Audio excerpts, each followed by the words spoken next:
She handed me the divorce papers the same way she'd hand back a wrong receipt at a restaurant. No emotion, no hesitation. Just here. My mother-in-law stood on the porch of my own home, perfectly composed, one hand pressing the papers toward me while the October rain moved quietly through the trees above us. My husband stood behind her, not beside her, behind her, like a man waiting to be told what to say next. And here's the part that still takes my breath away when I think about it. 38 minutes earlier, I had been sitting in an attorney's office, shaking, crying, barely able to hold a pen, because my grandmother had just left me nearly $7 million. 38 minutes. I had smiled the entire drive home. I had rehearsed exactly how I would tell him. I had imagined his face, the relief, the way he would finally exhale after years of financial pressure. I had imagined him pulling me close and saying, "We're going to be okay." Instead, I pulled into my driveway and found his mother holding my life in her hands like a stranger returning lost luggage. "You should sign tonight," she said. "While things are still civil." I want to tell you this story, all of it, honestly, because I think some of you already know exactly what it feels like to stand in a driveway holding something that should have been the best news of your life, while the people who were supposed to celebrate with you are already on their way out the door. I am 45 years old. I was married for 18 years. And on the same afternoon my grandmother gave me everything she had carefully built over a lifetime, I came home to discover that my husband had already sold our house. 3 days earlier, while I sat beside my grandmother's hospital bed, counting her breaths. This is the story of what happened next. And why she was ready for it. My grandmother's name was Ruth. She was 82 years old, sharp until the very last 3 weeks, and the kind of woman who wore pearl earrings to her own chemotherapy appointments, because as she put it, illness doesn't get to decide how I show up. We had been close my whole life. Closer after my mother died when I was 25. Closer still as my marriage began quietly, almost imperceptibly, to hollow out from the inside. Ruth noticed things other people didn't. She watched without commenting. She waited without rushing. She was the most patient person I have ever known. The morning of her will reading, her attorney, a man named Gerald Holt, silver-haired, measured, with the particular calmness of someone who has sat in difficult rooms, his entire career slid a folder across the desk and said, simply, she was very specific. The Hood River Estate. Investment accounts built over decades. A trust she had established quietly, with intention, over the last 10 years. Nearly $7 million in total. I sat in that leather chair and forgot how to breathe. I kept thinking, Ruth, you knew. You always knew. I cried the entire drive back to Portland. Not elegant crying, ugly, grateful, overwhelmed crying, the kind where you have to pull over because your hands are shaking too hard to steer. I kept imagining telling my husband, Thomas. I kept imagining the weight lifting off both of us. 18 years of financial anxiety, 18 years of small sacrifices and quiet desperation, finally, something had shifted. I turned onto our street still smiling, and then I saw his mother's car in the driveway. Diane Mercer had never once parked in my driveway without a reason. I should have felt something in that moment. A warning. A chill. Something. But I was still floating on the news from Gerald's office, still warm with something that felt dangerously close to hope. So I stepped out of my car, and I looked up at my porch, and I saw them. Thomas standing just behind his mother. Not beside her. Behind her. Arms crossed.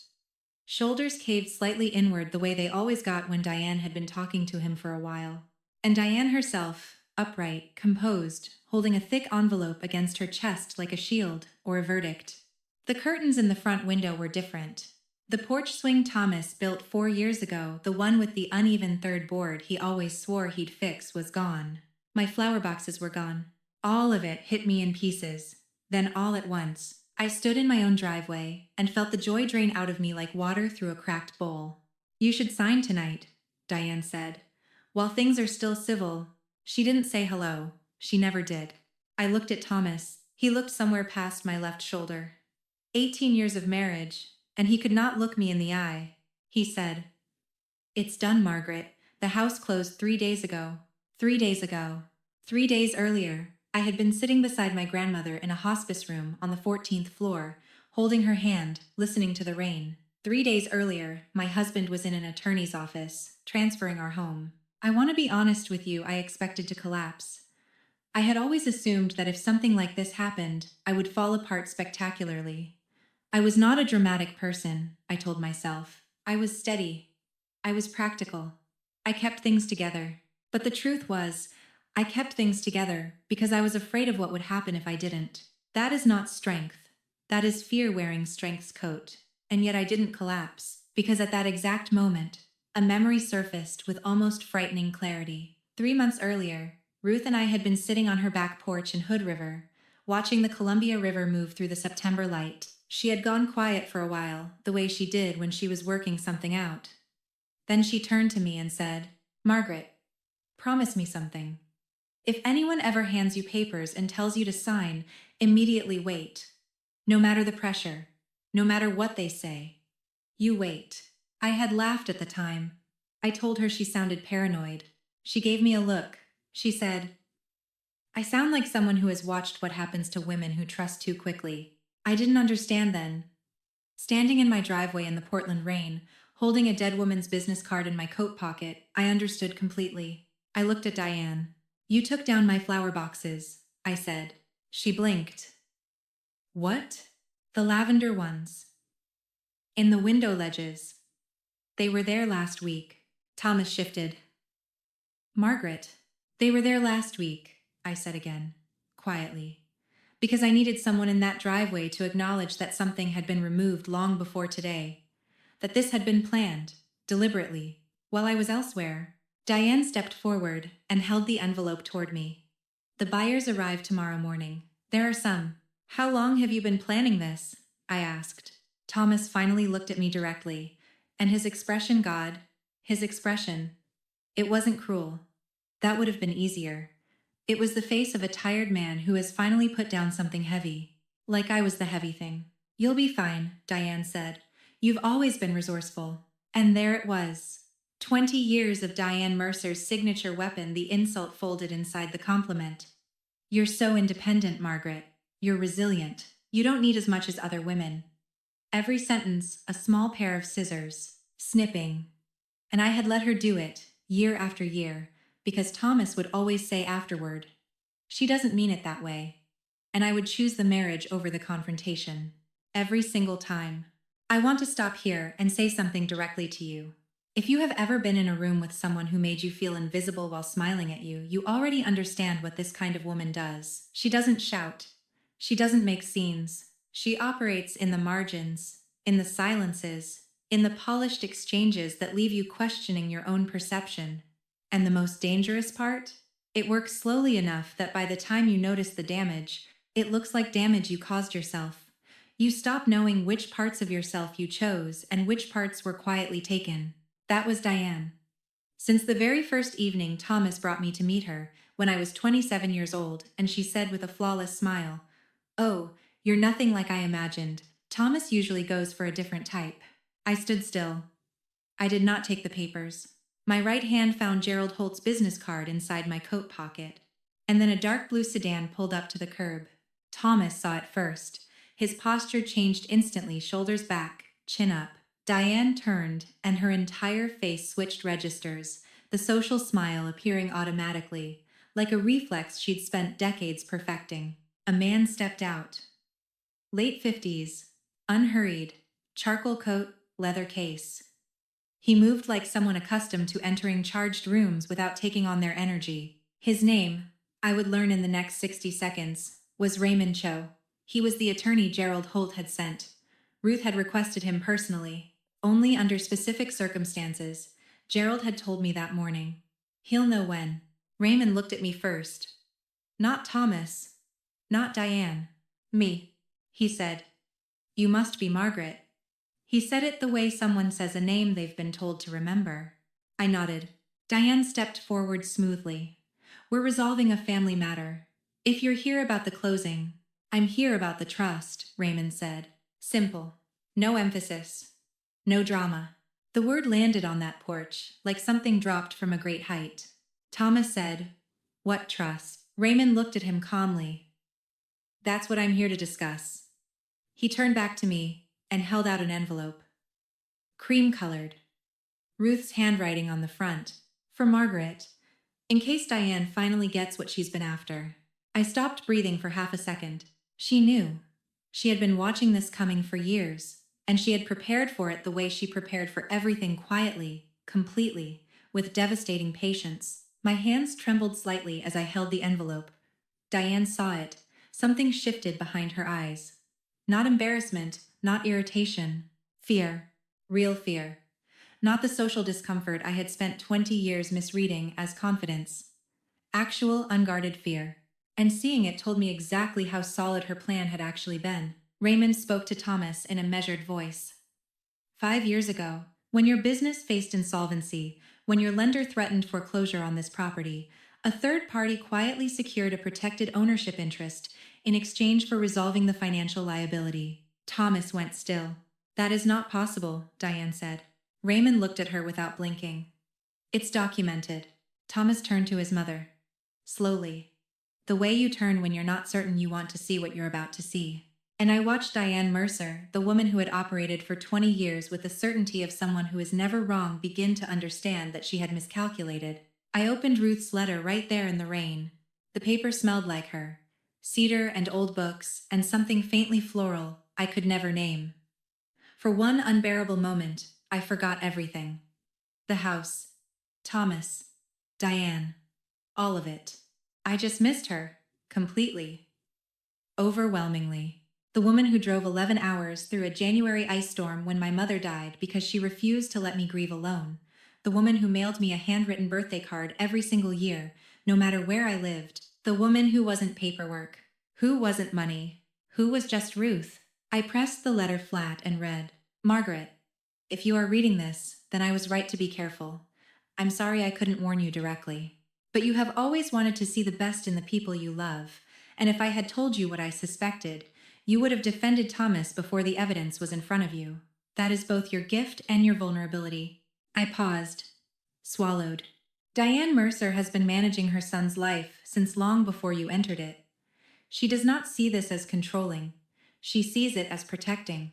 That distinction matters if you want to understand, rather than simply despise her. But understanding her does not mean accepting what she has cost you. I looked up briefly. Diane was watching me. Her expression was something I couldn't fully read. Part wariness. Part something that almost looked like resignation. I kept reading. 5 years ago, when Thomas's business was collapsing, I stepped in. Not with a gift, with a legal agreement. I secured a protected interest in the Ravenswood property. I did this because I knew Diane would eventually find a way to use financial pressure against you if the marriage failed. I wanted to make sure that when the time came, and I believed it would come, you would not be left standing in a driveway with nothing. I had to stop. I pressed the letter against my chest and looked up at the sky. Gray clouds moving fast over the West Hills. Rain on my face. Cold October air. She had been protecting me for years. Silently. Without telling me. Without taking credit. Just quietly building a wall around me while I was too busy trying to hold everything together to notice. Raymond suggested we continue somewhere private. A hotel lounge 5 minutes away. Diane objected immediately. Thomas said nothing. I picked up my bag and walked toward Raymond's car. Thomas followed me halfway down the driveway. Margaret. His voice was different now. Softer. The rehearsed quality from the porch was gone. He said, I didn't want it to happen like this. I stopped. Didn't turn around yet. He said, I know that doesn't help anything. I turned slowly. The rain was running down his face and he wasn't wiping it away. He looked older than I'd noticed in a long time. Tired in a way that had nothing to do with today. You sold our home while I was sitting with Ruth in her final days, I said. Not loudly. Not with cruelty. Just the sentence. Just the truth of it. He opened his mouth. Closed it. Because there is no answer to that sentence that doesn't sound exactly like what it is. From the porch, Diane called his name. Sharp. Commanding. And he looked back at her. Automatically. Without thinking. Even now. That told me everything I needed to know. The hotel lounge on Burnside was warm and quiet, mostly couples at early dinners, a few tourists watching the rain on the street outside. Raymond reserved a corner table near the gas fireplace. His assistant spread documents across the polished wood in neat rows, while I kept Ruth's first letter folded between both hands, unable to put it down. Thomas sat beside me out of habit. Diane sat beside him faster, like she was afraid physical distance would weaken her hold. Raymond removed his glasses. He said, "Before we proceed, I want to be clear. The sale itself may not be entirely invalid." Diane's composure recovered slightly. "However," Raymond continued, "depending on intent, disclosure, and timing, several serious legal complications exist." His assistant spoke precisely. Failure to disclose a protected trust interest in the sale proceedings, potential concealment of marital assets during dissolution, the timing of the transfer in relation to the petitioner's awareness of the estate inheritance. Diane waved her hand. "Lawyers make everything sound catastrophic." The assistant looked directly at her. "No, ma'am. Courts do." That shut her down for a moment. Raymond slid the second envelope across the table toward me. Ruth's handwriting again. "For Margaret, when pretending is no longer possible." I stared at it for a long time. Then I opened it. Inside, another handwritten letter and a set of photocopied documents. Bank transfers, account statements, transaction records going back years. I looked at the first line. "Margaret, 10 years ago, when Thomas's business was hemorrhaging money and he told you he was drawing from his personal savings, he wasn't. He used the inheritance your mother left you." The fireplace crackled beside us. Somewhere across the lounge, silverware rang against a plate. I looked up at Thomas. He knew what was in the letter. I could see it immediately, not in surprise, but in the specific expression of a man who has been waiting for a locked door to finally be opened. I said, "You used my mother's money." He said, "Margaret," and stopped himself. "You told me it was your savings. During the hard years." His shoulders dropped. "I was trying to save the business. It was meant to be temporary. I was going to replace it." "How much?" He looked at the table. "Thomas." My voice was steady. "How much?" "Almost all of it. My mother, Linda, died when I was 25 years old. She left me $45,000, everything she had carefully saved on a teacher's salary over 40 years. I had never touched it, not because it was a financial instrument, because it was the last tangible evidence that she had spent her whole life trying to give me something. $45,000 of a person's entire life's work. Gone. Into a business that failed anyway. I felt the grief arrive differently than I expected. Not as rage. As exhaustion. The deep, cellular exhaustion of a woman who has been absorbing other people's decisions for so long she forgot she was doing it. Raymond said quietly, "There is more."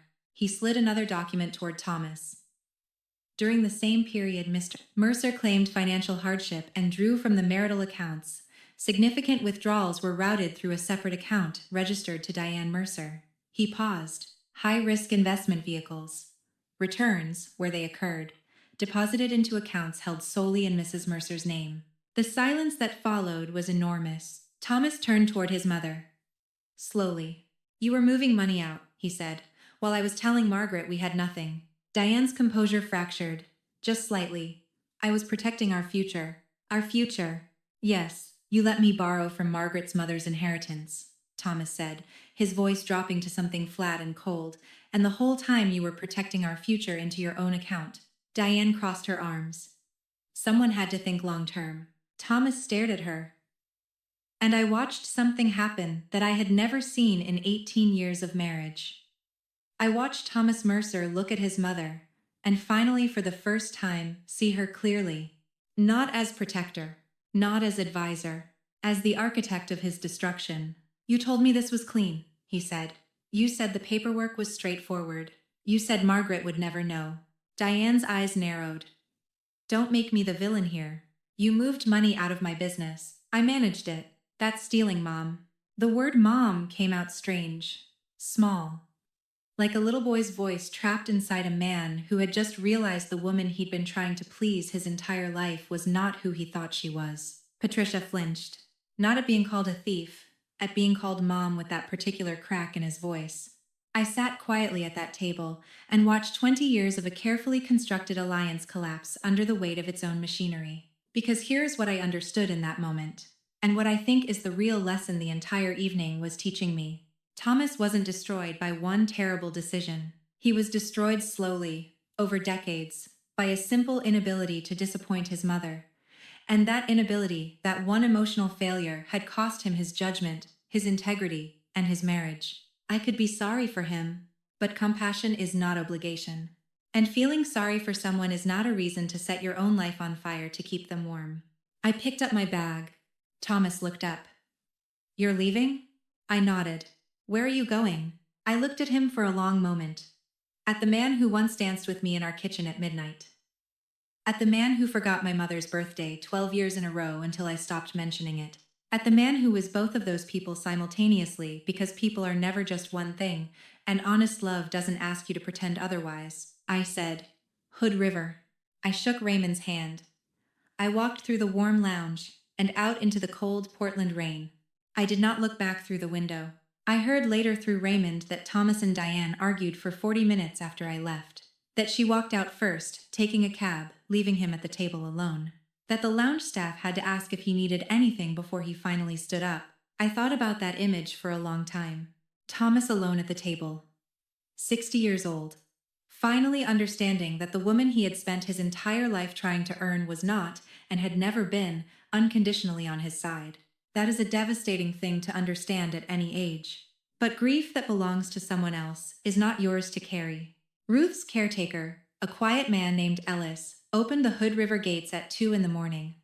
Snow had started somewhere in the gorge, fine and windless, turning the headlights into soft white halos. The estate looked exactly as it always had: the old stone chimney, the wide front porch, the Columbia River somewhere below in the darkness, present even when invisible. Ellis said, "She left something for you.